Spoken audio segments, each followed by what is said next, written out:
Good day, everyone. My name is Kalu Aja. Welcome to my podcast, The Way I See It. This is going to be a special, so we say, recording today.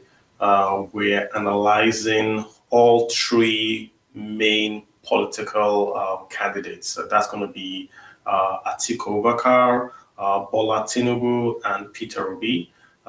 They've all been invited by the Lagos Chamber of Commerce and Industry, the LCCI, to what we call an economic conference, more or less, right? So all three of them have been in. So let's start again, guys. So my name is Kalu Aja. Welcome to this special recording of my podcast, The Way I See It. And what we are going to do is just to analyze all three political candidates.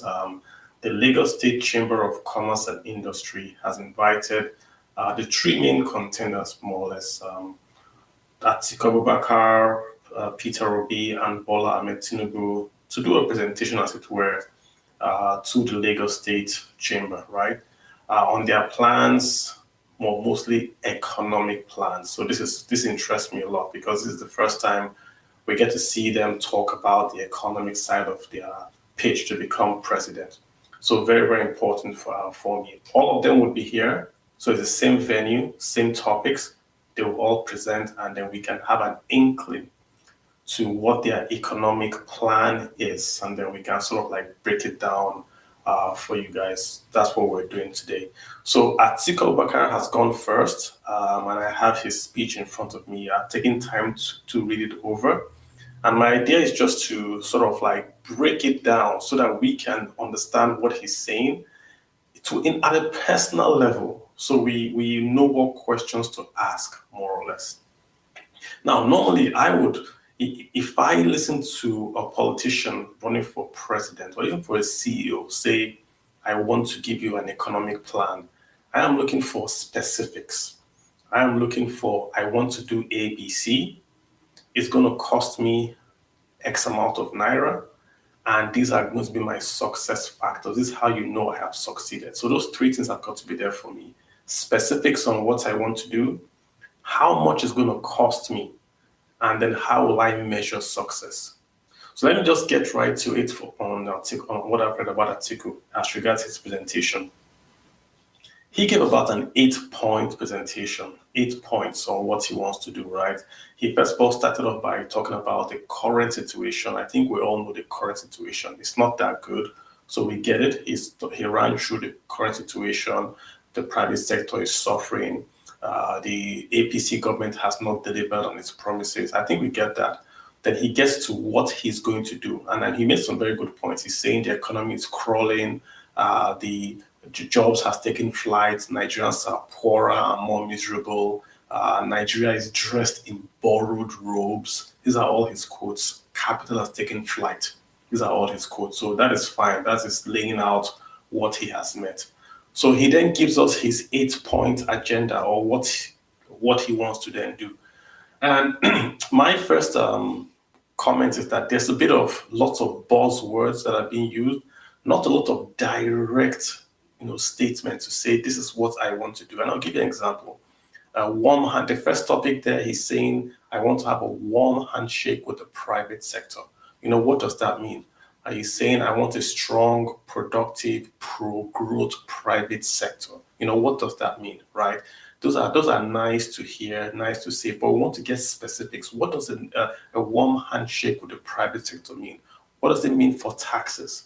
What does it mean for investment? Which particular policies are you going to change, or which particular policies are you going to introduce? This is what we want to read in the business plan. So, I see a very, very nice quote there. I want more clarity, more coherence, and more consistency in my policies vis-a-vis what the current administration is doing right now. But again, what does that mean? What does that mean in terms of fiscal policy? What does that mean in terms of spending? So what I then had to do was to go into those texts and pull out specifics and see if I can interpret it, right, based on what I'm reading. The first thing I do see there is on his second point where he's talking about the confidence of the Nigerian economy. he's making the point about monetary policy, which is managed by the Central Bank of Nigeria. He is saying, and I'm quoting Atiku Abubakar here, we will allow the Central Bank of Nigeria the independence to pursue its mandate. So first of all, the central bank is independent. I understand the present governor has not acted independent, but they are already independent, right? But he's saying he would allow the central bank to be independent. But this is the key word here, right? We will push for a foreign exchange policy that encourages capital inflow and makes capital outflow less attractive to investors. When I read this statement, I hear him saying, I'm going to devalue the naira, because it's only by devaluing the naira can you encourage massive capital inflow to come to the country. No, he doesn't say it here, but that's the implication. To say you want to pass a policy or a foreign exchange policy, he would push. That's under the purview of the central bank. But if he's saying he will push, that means he's going to work with the central bank to devalue the naira to attract capital to flow to Nigeria. Now, devaluation is not a bad word. Devaluation is a strategy. If you devalue, then of course you can export more because your exports are cheaper. It makes your imports more expensive. But isn't that what we all want? Not to import too much, because that's killing local jobs. So when I read this particular text that he's saying he wants to push for a foreign exchange policy that would encourage capital inflows, that's a clear departure from what we have right now, where the central bank is defending the naira and not devaluing the naira. This is what he's saying. It's not a question of if he's right or wrong, but I'm interpreting more or less what he's saying. So capital inflow to me sounds like devaluation, and that's what I'm taking from that statement. The other part that I want to focus on is he wants to create two massive funds in Nigeria. Number one is he calls it the Infrastructure Debt Fund. And that's going to have initial capacity of $20 billion. That's $20 billion. The other one is going to be what he calls, I think it's called the Debt Fund. Let me see, get the exact name. That's going to be a $10 billion fund.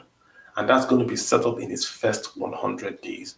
So this infrastructure fund, right, he's going to set this fund up to do infrastructure in Nigeria. And the exact quote he's saying is that we are going to work with the private sector, right, through incentives and regulation to create this fund. That's what he's saying, for 20 billion. The other fund is the 10 billion naira dollar fund as well, which will be created in the first 100 days of his administration. He calls that the Economic Stimulus Fund. So those two funds are going to be 30 billion. Let me put this in perspective for you. The total reserve that Nigeria has right now is about 38 billion total with the Central Bank of Nigeria. So Atiku is saying in the first 100 days, he will have about a quarter of that, about 10 billion created, sitting in a fund, $10 billion. And then he will create a second fund for infrastructure for 20 billion. There's no time frame of when he's going to do that. Now, this is brilliant. I like it. I want this fund created so we have the money in one place and we can spend. But the point I make again is this: there are no specifics. How will he create this fund? What tax policy is he going to offer to the private sector to come in and create this fund? How would it work? Is it going to be a tax, or is it going to be an incentive? If a company says, I want to donate to this fund, can they write it off their tax liabilities to Nigeria?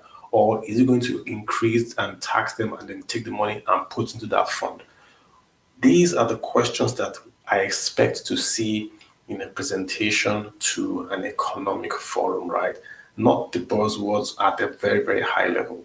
There's nothing wrong in the policy, but my point is we've got to drill it down. It's really, really got to come down. Lagos State, right, is the largest economy in West Africa. You could argue maybe in Sub-Saharan Africa, right? So the policies or the economic policies, whoever wants to be president takes up and communicates to Lagos is very, very important. That is going to drive the conversation on the economy going forward. So for this kind of gathering, we want more specifics, not less. We want more and more specifics. So on the first point we've talked about is the devaluation. That's how I'm interpreting it. The second one is he wants to raise $30 billion. The first $10 billion he wants to raise in the first 100 days, right? And then the other $20 billion he wants to raise that for infrastructure. The question is, where will the money come from? Where is he going to tax? Is he going to incentivize? How will he do it? So we need more clarity on that. Why? Because you want to know if your own taxes are going to go up. If it's going to raise 20 billion, is it going to tax you to raise that 20 billion? This is one thing that you want to find out. So again, clarity is really, really needed, right? Then he's talking about the debt, and this is where I want to go. He's saying that the federal government has been overborrowing. The current government has been overborrowing. He's very, very correct. He's saying he's going to approach his funding of his government by stopping subsidies and making sure that 45% of the budget does not go. That's the recurrent expenditure will be capped at 45% of the budget. So the question I want to ask the campaign is this: what happens if we have to go above 50? Will we sack workers? How would you ensure that the budget stops at that 45? This is the thing. Are we saying we're going to rationalize, or is it a hard cap? Why 45? Why not 30? Why not 55? Is paying salaries in some states is a stimulus. So are we going to stop paying those salaries? Again, it comes back to the point of more and more clarity. We need to know more so that we can take a decision and we can analyze this a lot better. But let me go in specifically to what he's talking about, stop subsidies. He's making the point that the government right now, that he is going to stop funding inefficient MDAs. That's what he's saying. So if you're an NDA, you will not automatically be funded by the government. So he's going to pull up not just the PMS subsidy, he's talking about the subsidies of ministries, departments, where you have some ministries that don't do anything, right? But they are still getting funding from the government. He's saying he's going to pull that funding off. So they will not support, quote unquote, these ministries that are not performing. That's what he's saying here. I like that. I like that they are focusing on that aspect as well. But the question is again, okay, if you don't support them, then what next? Are you going to sell them, right? If you say you're not going to support, for instance, let's assume you're not going to support Nigerian Railway Corporation. What then happens to Nigerian Railway Corporation? Will you sell it? Would you invite investors to take it over? So that way you've privatized it. It's no longer on your budget, right? But then it's performing that service to Nigerians, but you are no longer supporting it. This is the point, right? So he's saying we're going to eliminate all leakages arising from the subsidy payments. So when I read this, he's saying that he's going to retain the subsidies, but it's going to eliminate the leakages. So the subsidy, and make sure I get this right, we will undertake, I'm quoting him now, I will undertake far-reaching fiscal restructuring to improve liquidity and the management of fiscal resources. So he's going to undertake a review of government spending to eliminate all leakages arising from the subsidy payment. He didn't say he's going to cancel it. He's saying he's going to review and revamp it. So I'm a bit worried about that. Why do you want to keep subsidies? It's not very clear which subsidy he's speaking about. Is it the PMS subsidy? He just says subsidies. So this is the point again, clarity. It's very, very high level stuff, but we've got to get down to the numbers and sort of like understand where he's coming from, right? So this is my take on what I've read. Let me see. I think these are the four major things that I picked out from his speech that I think were different from what is happening right now or needed extra, should we say, extra clarification. So I'm done.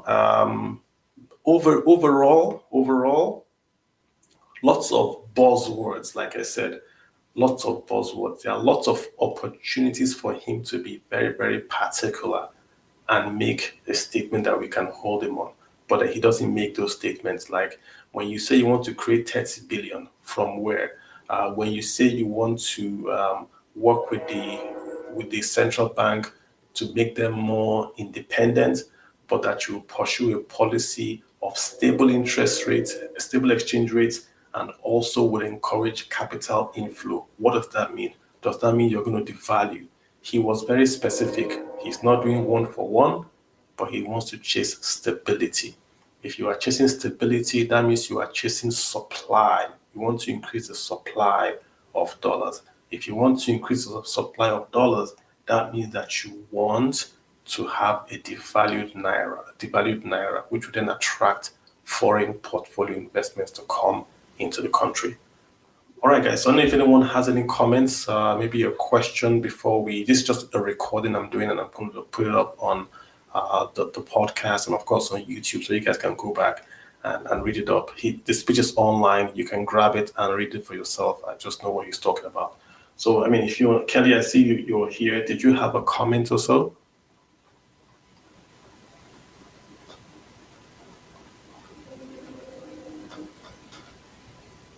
Okay, Kelly, I can hear you. Maybe you have to unmute. Otherwise, I'm just going to shut the space down and just thank you guys for listening. It's just a recording. The plan is that when Mr. Peter Obi and, of course, Bola Ahmed Tinubu also make their presentations, we will also do the same thing. We take what the speech they've made and we sort of talk around it and see where they are.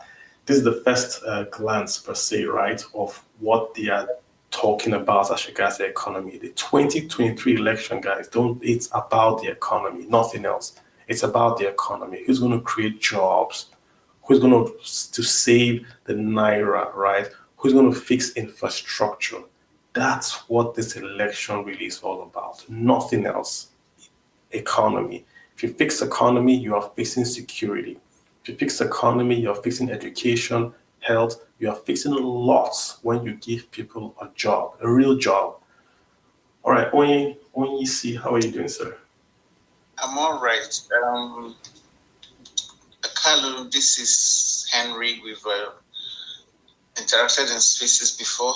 The most frequent, recent one being the one with Igbo Histofacts when we analyze Southeast Development Plan.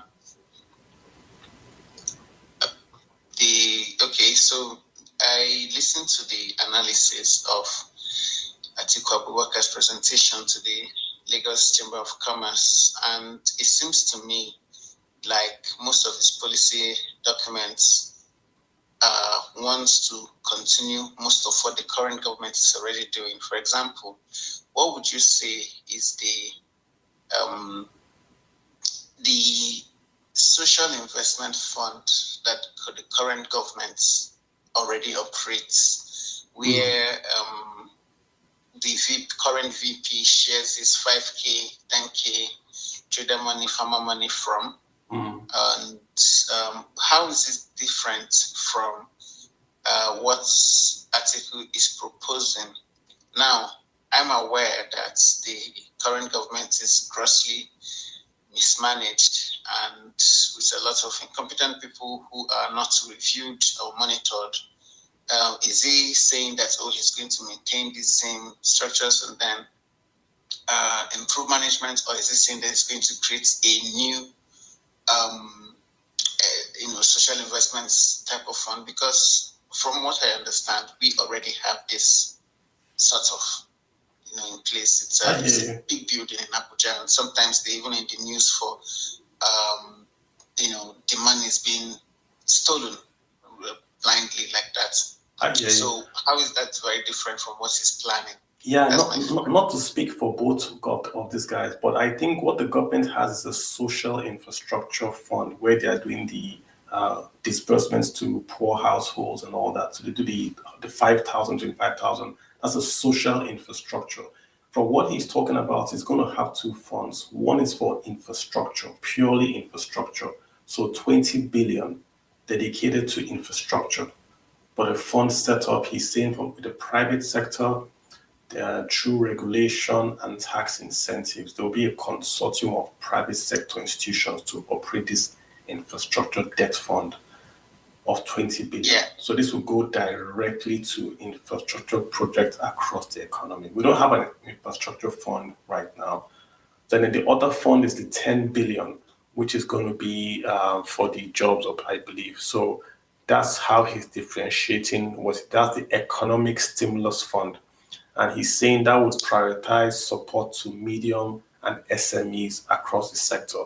The difference, I think, is the amount. He wants to do 10 billion under the SME fund. But the government maybe now has like a Bank of Industry fund. It's not up to 10 billion. So in terms of his fund for the economic stimulus, the difference is going to be the volume, right? But the infrastructure fund, I'm not sure we have a dedicated infrastructure fund in Nigeria that we are pulling from to invest. The PIDF is just the monies that they've taken from, from the LLNG. So instead of paying the dividends from Nigerian natural gas into the joint account, they just took it and put it into an account called the PIDF. But we don't have a specified segregated fund dedicated to just infrastructure. That, I think, is the difference.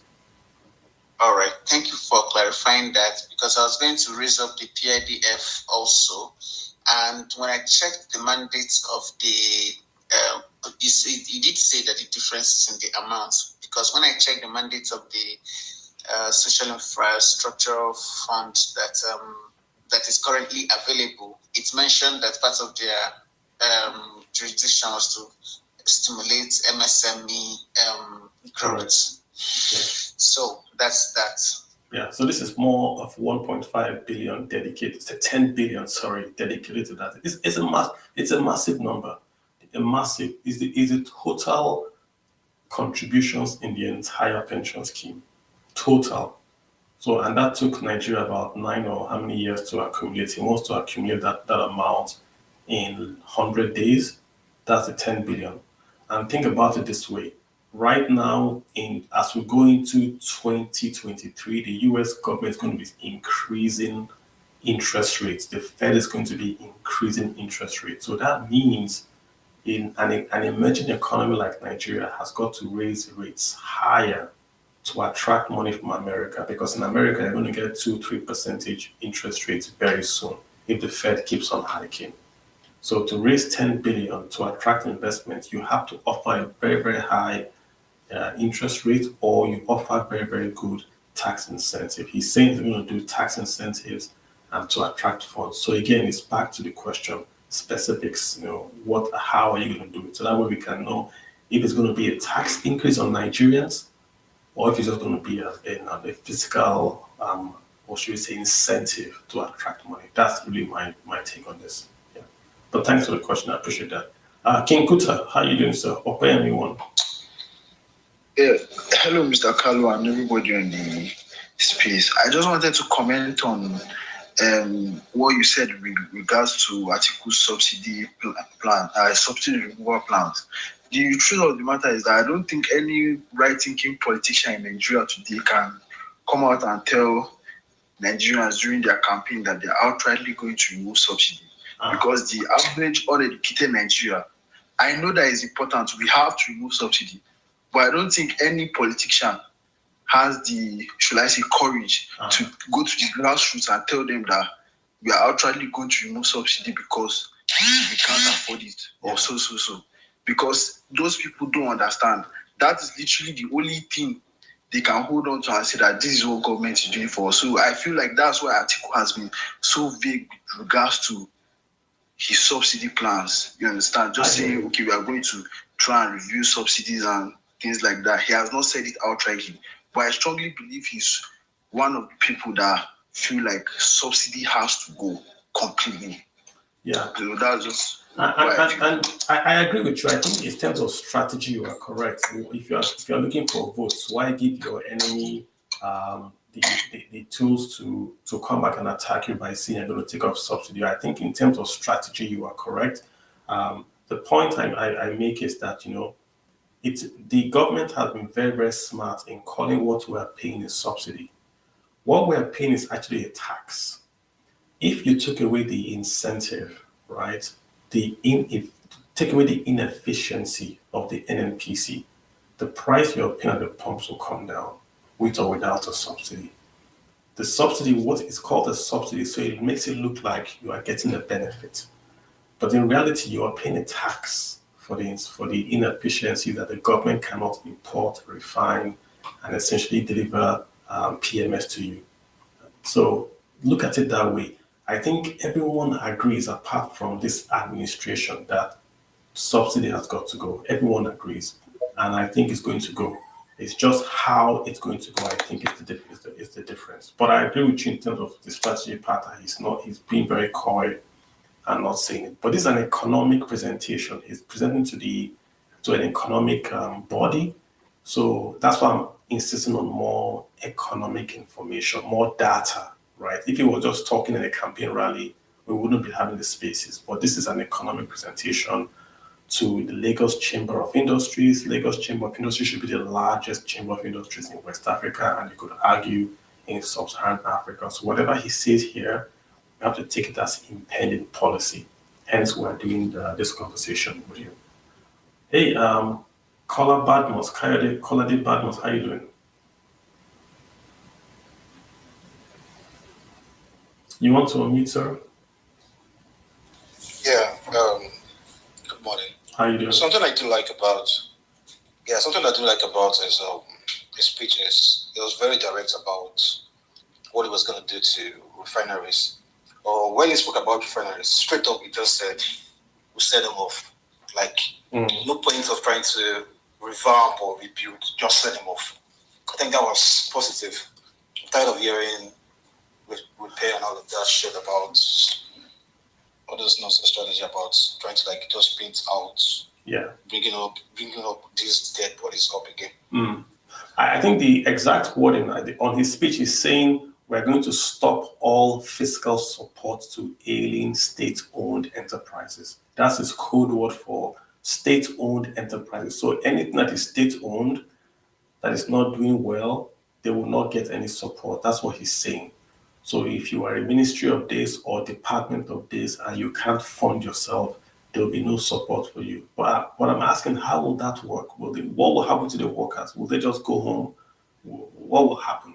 So this is the more clarity thing. And again, remember that he had asked for the refineries to have been sold during the last election cycle, and he was mocked for that. So we're back to this now, where he's saying we have to sell the refineries. I mean, those refineries are scrap. Nigerians like to be very, very romantic about this as scrap. We're trying to fix them now, but we've let them run down so bad. The plan, I believe, is to wait for Dangote's refinery. Once Dangote's refinery starts to work, trust me, you won't see any noise about these 4 refineries. We've let them really go become scrap, and we'll just have to wait for Dangote's refinery, hopefully in 2023, and then we can move on and to see where we're going to go. All right, guys, so that's the show. Yeah, go ahead. So I just wanted to ask a question. Yeah.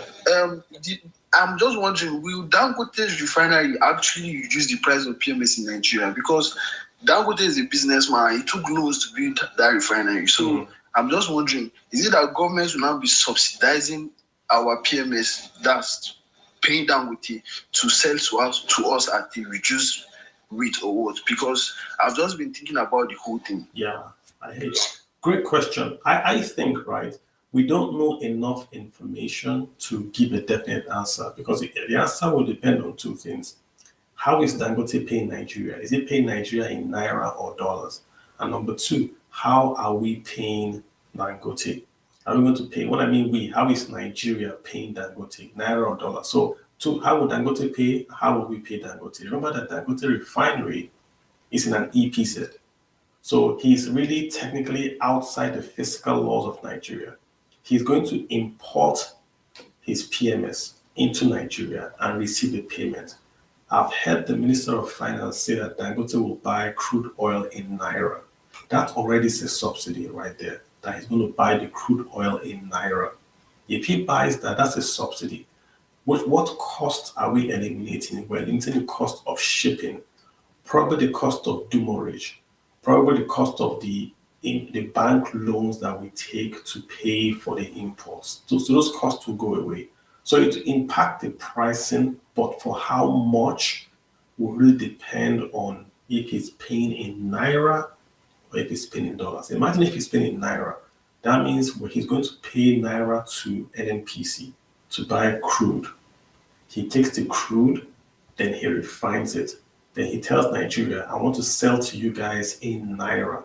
If Nigerians buy it from him in Naira, then we are saving that exchange differential.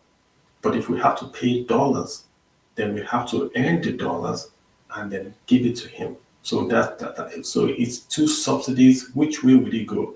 If he pays in Naira, he gets a subsidy. If we pay in Naira, good for us. I suspect he will pay in Naira and we're going to pay him in dollars. This is my take. But till that is out, we will know when that is out. It would help. I don't mind paying a subsidy locally. I don't mind. I don't think the subsidy should go away. You can't ask Nigerians that are poor to pay commercial rates for crude oil. So I don't mind paying a subsidy to a local player. The problem is paying a subsidy to import PMS because you're now exporting the jobs. That's my take. Part of his presentation was talking about exclusive list for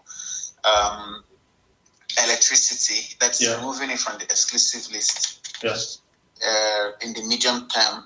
And I just wanted to mention that there's already, when he first tweeted that online, because a lot of people are more informed about these things these days, he was mocked that it was already done in the current dispensation, in the sense that there's a legislation already in place to remove electricity from the exclusive list. However, most things just remain as policies but are not yet implemented.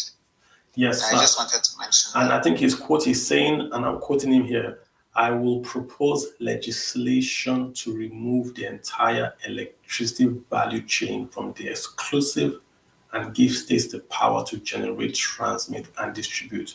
So the government has said states can go, and there's a circular from Nigerian, that the power, what's the name? The power policy guys, Nigerian Electricity Regulatory Commission. There's a policy circular from them saying that states and local governments and private sector can generate power. But that's a policy statement. It hasn't been passed into law. Atiku is saying he's going to propose legislation.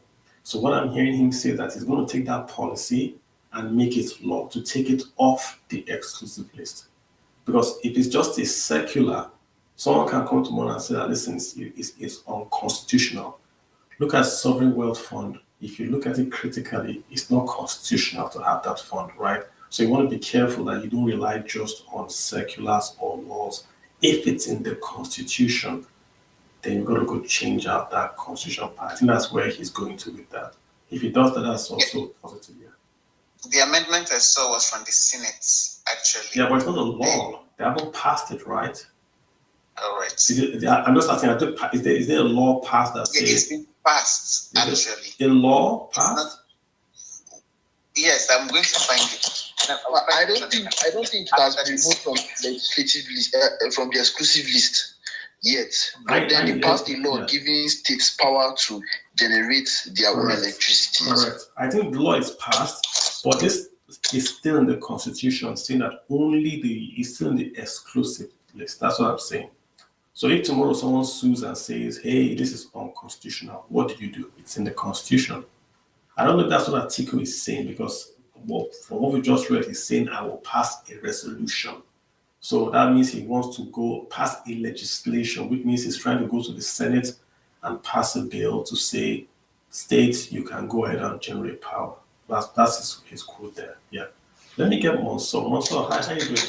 Mr. Carlo, I wanted to ask, does it mean if they remove it from the exclusive list, does it mean there will be no more national grid? No, it just means that you are now able, if you're a state or individual, to actually go generate power. You are allowed legally to do that. Right now, only the federal can, for instance, run a railway right now in Nigeria. So you can't take your railway across state lines, right? So if they take it off, then Enugu, Imo, Abia can form the Eastern electricity grid and can sell that grid to an investor. So the investor will like to come because it's powering 5 states or 10 states.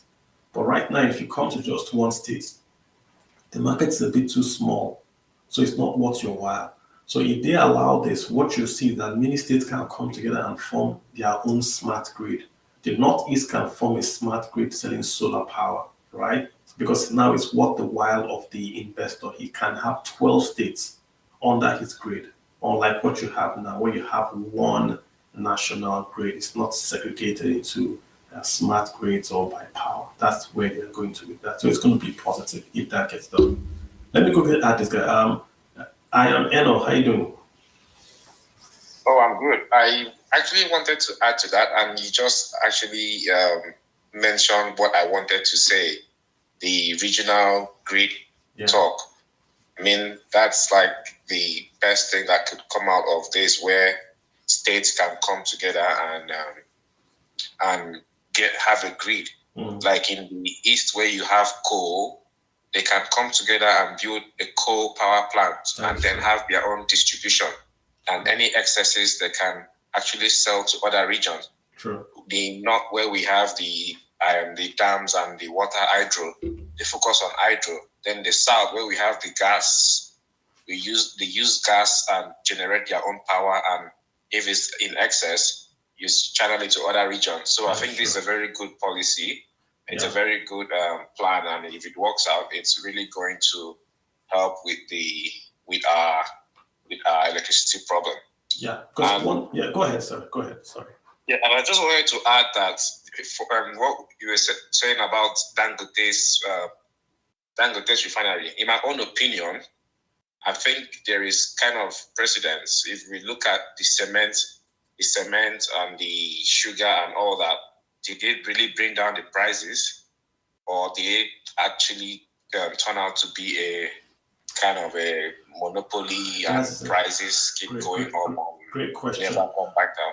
Great question. So, I've talked about this on other forum, right, where Nigeria has this contradiction, where the largest rice mill, the 2 largest rice mills, as a matter of fact, the 3 largest rice mills in sub-Saharan Africa are all in Nigeria. The largest LNG plant is in Nigeria, in sub-Saharan Africa. The largest cement factory in sub-Saharan Africa is in Nigeria. I can go on and list 2 more. The largest fertilizer plant in sub-Saharan Africa is in Nigeria. But all these products, rice, fertilizer, they are all expensive. So you want to ask yourself, what is the point of having not just the largest, but the largest built with government support, right, and subsidies? What's the point of having this and then the local price is expensive? Urea, Dangote has Dangote urea. When it was launched, the ED technical also in Dangote fertilizer said the nameplate is 3 million, the demand in Nigeria is 1 million, which meant the plant can generate and supply Nigeria 3 times over. But in reality, the fertilizer has been exported to Brazil and the USA. So Dangote is now the largest exporter in Nigeria. But fertilizer in Nigeria is expensive. And it's expensive because there's no supply. So you want to ask yourself, what's the policy, right? Should we just allow these exports and the local price stays high? Then what's the point of the subsidy in the first place? So this is my fear. I don't think the people are going to be shocked that the refinery price might not go down, right? But I'm in one corner. I don't think Nigeria should be forced to pay commercial. I think rich people should pay commercial, and then we should subsidize it for a certain income level. We can decide what income level, right? And subsidize local production. Just like it's Dangote, so people are going to say, hey, it's Dangote. It's a very strategic investment, the refinery here. Very, very strategic that we have it here, right? So if we subsidize that, that's fine. But because it's Dangote, it's going to attract those comments, which it should attract it. Because anything the guy does, he has a monopoly and the prices don't come down. It doesn't make any sense, right? What's the point of being the largest and the biggest if you don't have the lowest prices? Why must we just go for size and not lowest price. To me, it doesn't make any sense. But that's just me. So okay, and on second thought too, with the refineries, I have always been of the opinion that ideally it shouldn't be sold. But the only reason that it should be sold is just so that the government can step out of management.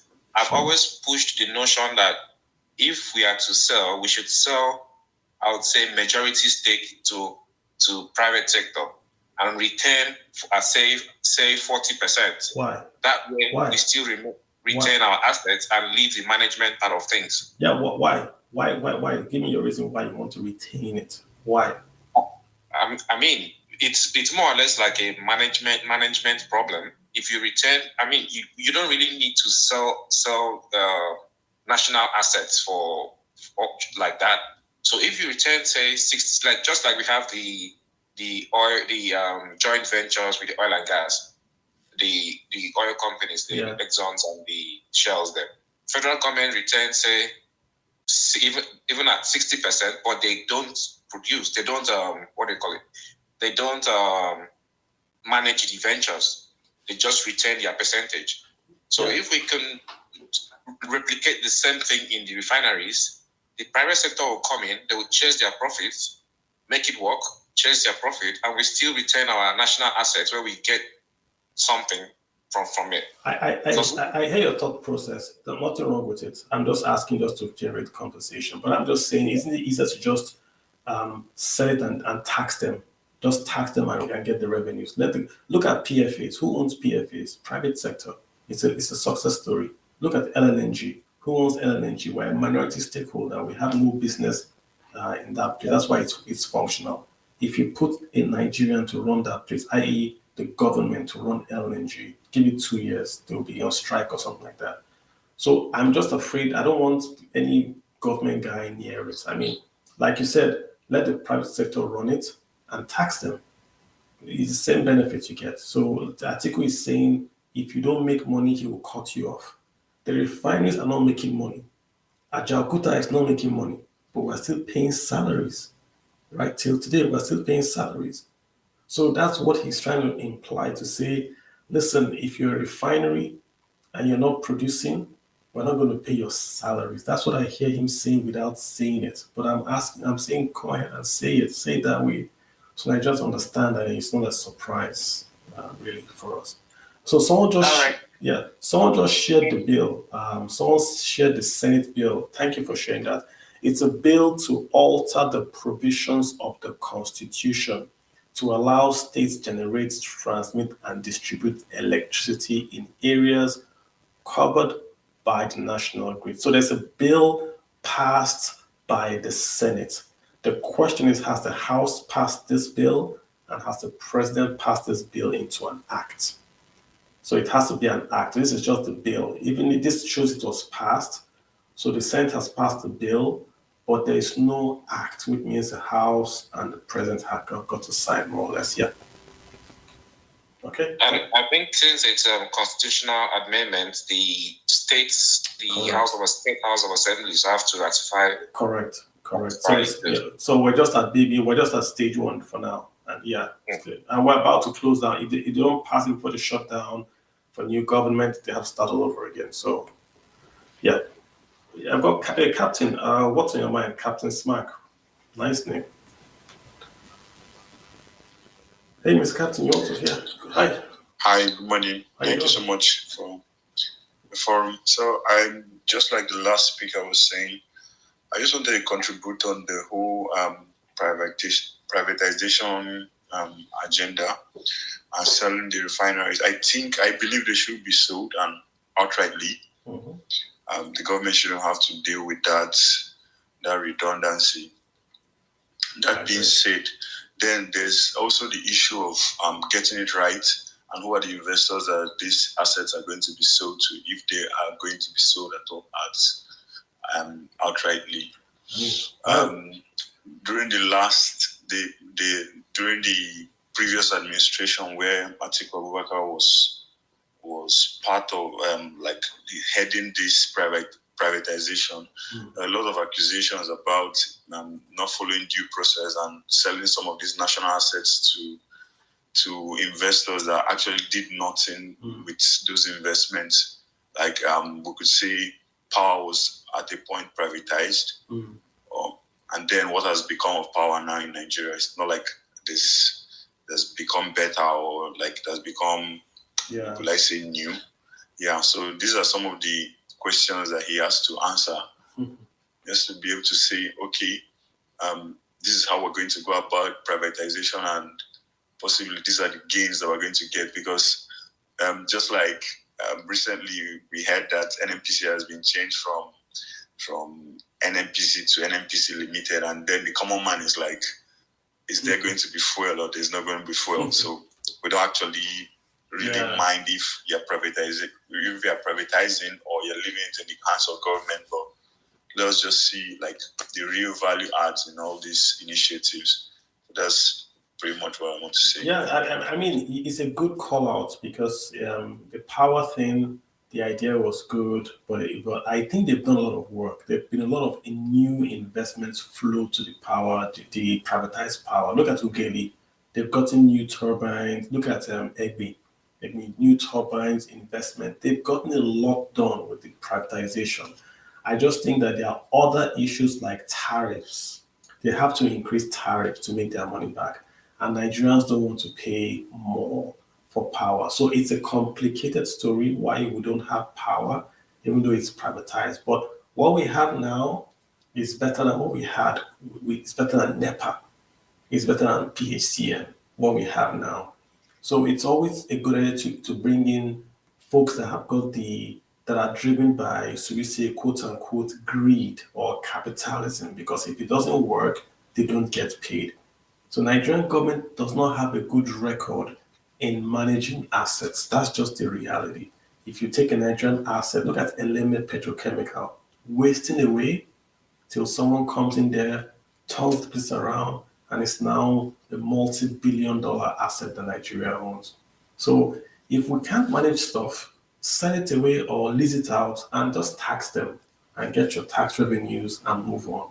Once we start, Nigeria will go in there, we'll do board of governors, we'll be giving contract, then they will ask them for donations, then they will bring federal character, they will say this secretary must be from Kogi, so this chairman must be from Lagos. Crazy stuff that have nothing to do with business. That's what we feel. Not that the managers in the public sector are bad, but they can't work. You want to have your team, you must select your team from across Nigeria. Why? Why must your team come from across Nigeria? What if your best team are all from one particular state? Why can't you employ them all from one particular state? So issues, man. That's it. All right, guys, great conversation so far. Thank you so much. Maybe we'll just shut it down. I know I'm just doing a recording, so it's just going to put it up there. If I get more information, I think Mr. Peter Obi is going to come. I hear he's going to go there on the 16th. He was supposed to have gone yesterday, but I hear he's going to go on the 16th. So we'll also hear him out as well. He gives a lot of stats. I hope he can be more, succinct and particular and be like, this is what I want to do, A, B, C. That would really help. TH5. Yeah, she's talking about she need more child support. This guy. All right, guys, let's call it a day, man. Yeah. Thank you so much, guys. You guys have a good day. I enjoy the rest of your morning. Wish you guys the very best, and bye.